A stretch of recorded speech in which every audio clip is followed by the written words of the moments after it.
welcome to our layout.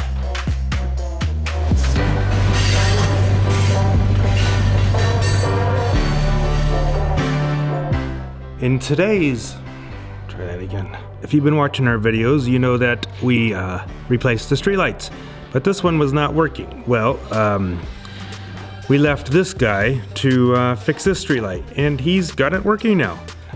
In today's video, ooh, I didn't shave.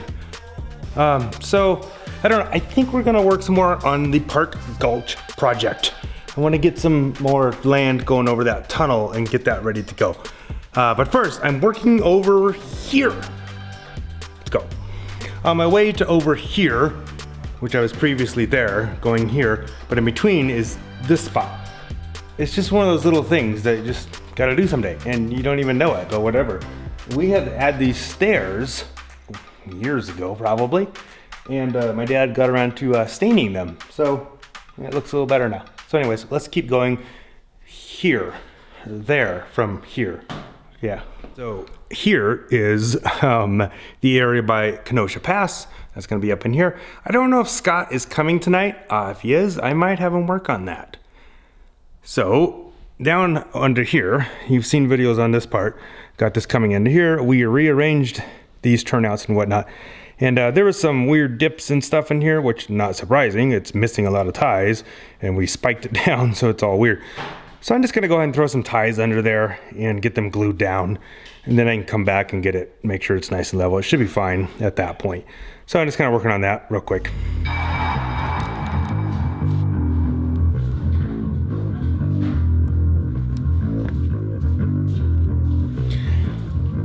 Okay, so ideally you would lay all the ties and stuff first and then put the track on top of it. But, well, doesn't always happen that way. You can turn the radio back on if you want. We're turning the radio back on, so I'm gonna put in my own music. Don't want copyright issues.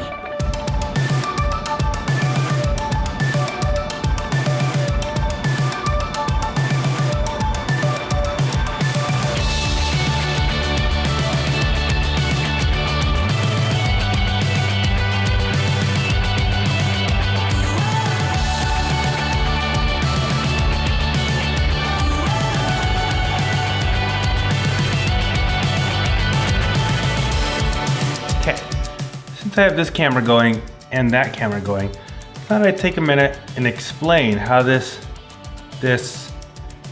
thing works. I don't know what it's called. So the cool thing is that there's no moving parts. So check this out. You got a dual gauge over here, and that goes straight into the standard gauge here. Dual gauge, these are a little narrow gauge truck, and this goes that way. All by itself. All by themselves, all by itself. So I had to kind of study this, figure out how to make it. I made this a long time ago. And the biggest key to this, I think, is that you don't want the flange on this wheel to hit this point right here. I had a track gauge right there. So this, widens up a little bit. This is still engaged. This is a little bit wide here. It has to be. But that is like perfectly engaged right here. I don't know if you can see it. So that's like perfectly engaged right here. Between here and here. It's a little bit wide here, but kind of has to be. So the key is we don't want this flange to hit this point right there. So this guardrail right here keeps this wheel that direction. It's holding it that way. So it can't come this way and hit that little point right there, because this rail is stopping it from going over there. So it's always gonna go right over and transition. The gap here, it's no bigger than the gap on a frog. So that sounds funny if you don't know what I'm talking about. No bigger than the gap on a frog. So yeah, so it's this little guardrail that really is the secret to it all. This guardrail is holding this side of the wheel that direction. And it's keeping this that direction. So it's keeping this flange from hitting that point. And so it just rolls right over it like it's a frog, regular frog like that. Same theory with this.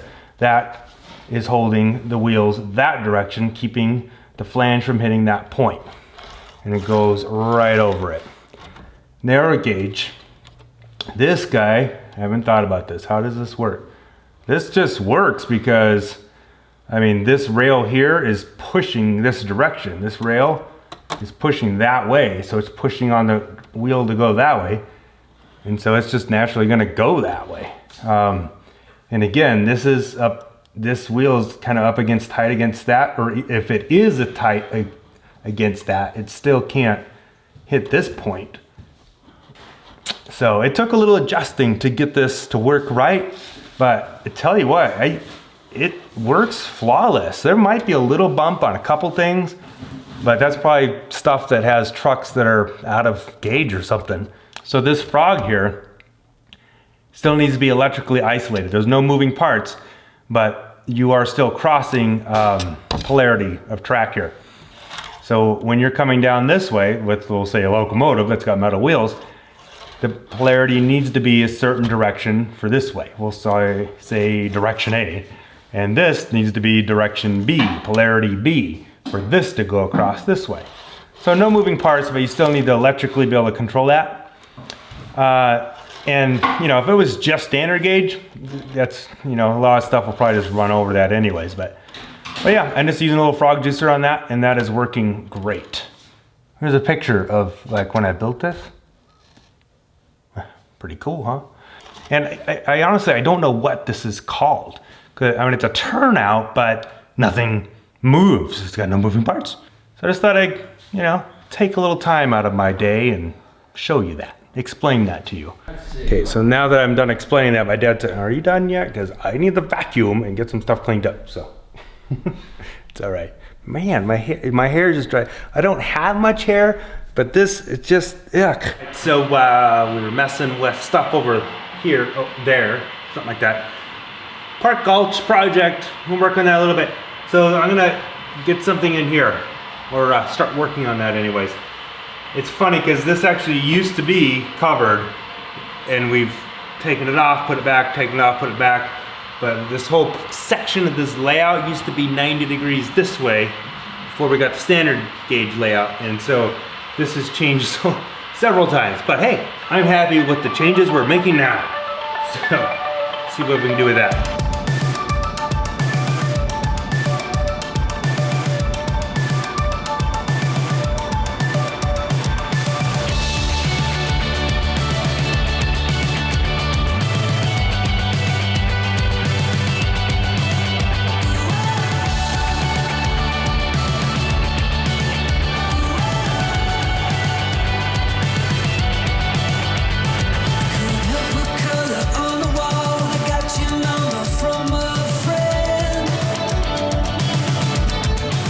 So when we had this bridge here sort of in place before, Jim made some bridge abutments for it. I think they're pretty cool.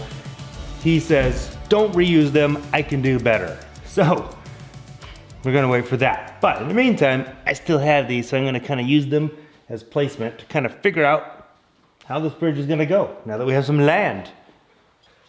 They're too tall, but I can cut the bottom off. And if I break it, it's okay, because he's making new ones. But I'm not gonna try and break it. And in the distance, the soda can opens.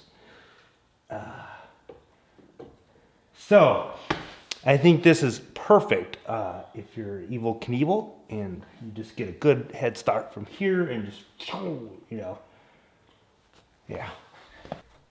Okay, so I had this glued down here. I took it out. Just gonna put that right there. Again, we're probably gonna do different ones of these, but this will be a good start. So this end, well, that's a mess. Okay. Okay. So yeah, I'm tearing this stuff out, but so I didn't know for sure where everything was gonna end up anyway, so that's all right. All right, get that off. I feel a little guilty about this because my dad just vacuumed like the entire train room. So, trying to make not too much of this. Since I took all the chemicals when they're rushing through your head, it makes no sense at all. You take me high. Cut some ground off. I'm ready to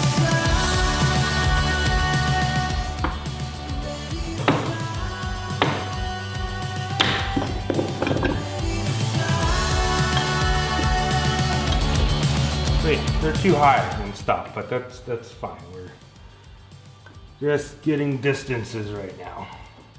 And that works. That's cool. Whoa, how does this work? Look at that. Okay, so next thing to do is probably like lower this down to where it needs to be. Get this kind of start going downhill a little bit. But you know what? I'm happy with what I accomplished tonight. And I don't really want to do anymore right now. Because the next steps is just more work. So I'm calling it for now. I like it. It's gonna be cool. All right. See you later. Oh yeah, and you know, subscribe, ring the bell thingy, and do that type of stuff. And we will catch you next time where we do other things. Maybe still working on Park Gulch. We'll see. All right, thanks for watching. See you later.